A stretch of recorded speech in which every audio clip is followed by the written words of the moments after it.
Hello, this is Ron Paul with your weekly update for Monday, June 29th.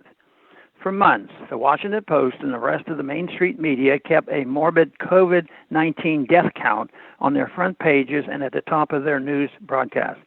The coronavirus outbreak was all about the number of dead. The narrative was intended to boost governors like Cuomo in New York and Whitmer in Michigan, who turned their states authoritarian under the false notion that destroying people's jobs, freedom, and lives would somehow keep a virus from doing what viruses always do, spread through a population until eventually losing strength and dying out. The death count was always the headline. But then, all of a sudden, in June, the Main Street media did a George Orwell and lectured us that it's all about cases and has always been about cases. Death, and especially infection fatality rate, were irrelevant. Why? Because from the peak in April, deaths had decreased by 90% and were continuing to crash.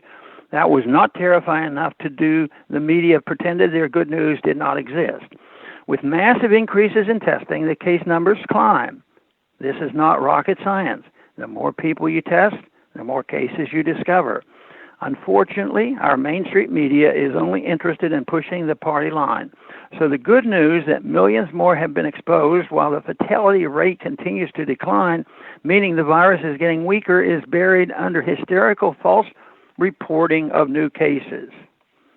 Unfortunately, many governors, including our own here in Texas, are incapable of resisting the endless lies of Main Street media.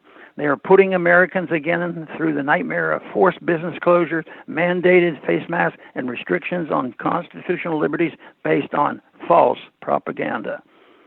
In Texas, the second wave propaganda has gotten so bad that the leaders of the 4 major hospitals in Houston took the extraordinary step last week of holding a joint press conference to clarify that the scare stories in Houston hospitals being overwhelmed with COVID cases are simply untrue. Dr. Mark Boom of Houston Methodist said the reporting of an hospital capacity is misleading. He said, quite frankly, we're concerned that there is a level of alarm in the community that is unwarranted right now. In fact, there has been much reporting that the spike in Texas cases is not due to resurgence of the virus, but to hospital practices of COVID testing every patient coming in for any procedure at all. If it's positive, that counts as a COVID hospitalization. Why would hospitals be so dishonest in their diagnosis? Billions of appropriated federal dollars are being funneled to facilities based on the number of COVID cases that they can produce. As I've always said, if you subsidize something, you get more of it, and that's why we are getting more COVID cases.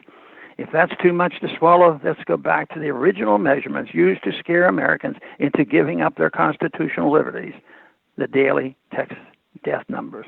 Even though we know hospitals have falsely attributed countless deaths to COVID-19 that were deaths with instead of from the virus, we are seeing actual deaths steadily declining over the past month and a half. Declining deaths are not a great way to push the second wave propaganda. So the media and politicians have moved the goalposts and decided that only cases are important. It's another big lie. Resist propaganda and defend your liberty. That is the only way we'll get through this. Thanks for calling this update. A new update is placed on this number, 888-322-14, every Monday. Thanks for calling.